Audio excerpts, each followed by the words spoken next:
want to thank the Petra Foundation and the founders and the other Petra Fellows for allowing me to be part of this great family and to be part of very important work, which I think all of us have dedicated our time and our effort in order to construct a just society and to allow all people to be treated with dignity and equality.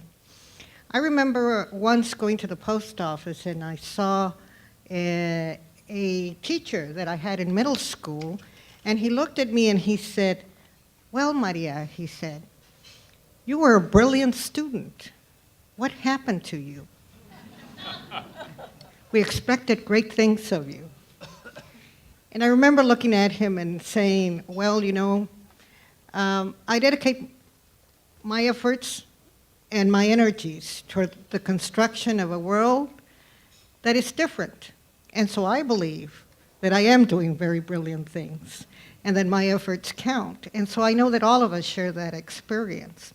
I also know from the session this morning that we also share the notion that the defense of human rights, the promotion, the protection, and the exercise is never, ever an individual accomplishment, but it's always, always a collective one.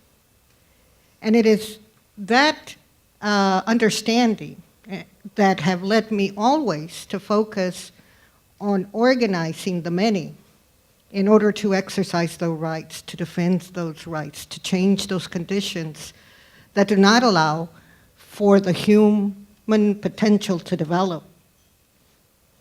And so I have a lot of stories because I've been doing this for many, many years, and could probably do a whole series, I'm convinced now on YouTube, and that's the way to communicate, about those experiences.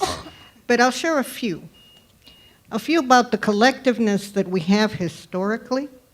I remember in the Immigrant Worker Freedom Ride that was organized several years ago, we took 2 busloads from Houston, and when we toured the Civil Rights Museum in Birmingham, I remember one lady who came out, one immigrant woman, a mother of 4, and she said, "Now I understand."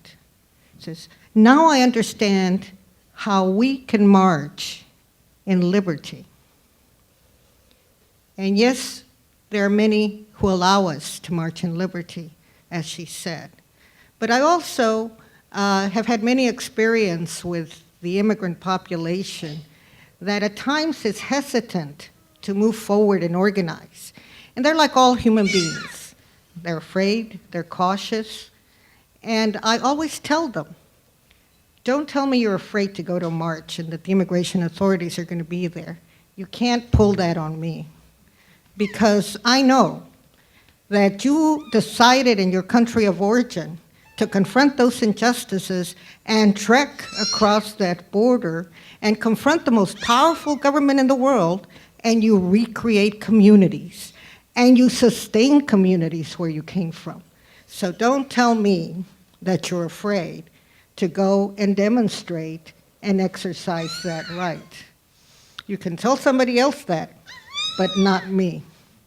And so you begin with the issue that all human beings have that capacity, but then, as often I say, my role has been to be that of a coach.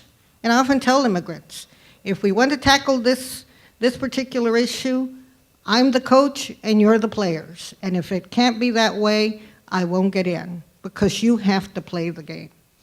And so in that understanding, we have had both victories and we have had defeats. And we have cried and we have laughed. I wanted to share with you one other story about one banquet we held in Houston once, many immigrants. We went around asking Mexican immigrants who was the worst political figure in their opinion, and almost consistently over 98% of the people said Santa Anna, which is the president who lost Texas, and he was president who lost the lands of Mexico. So we decided to organize an award called the Santa Ana Award for Treachery in Public Service.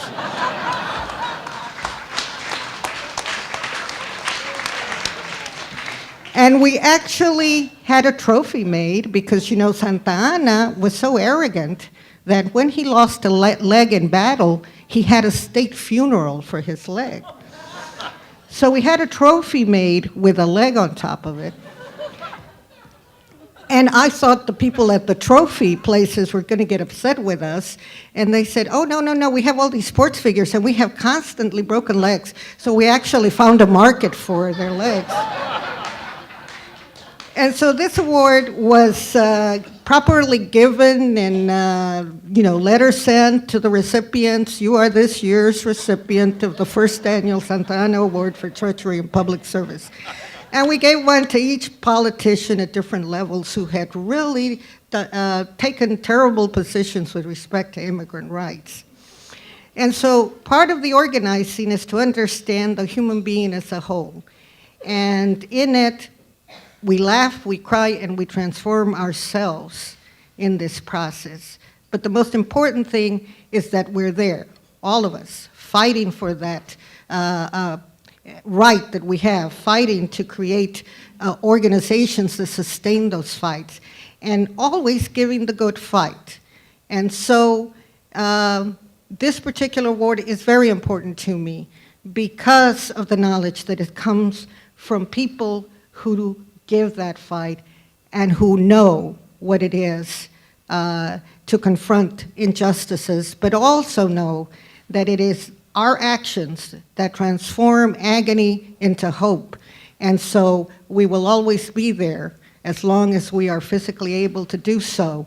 And with a foundation like this, the tribute is that people like Petra continue to give the fight in the recognition we're given. So thank you very much.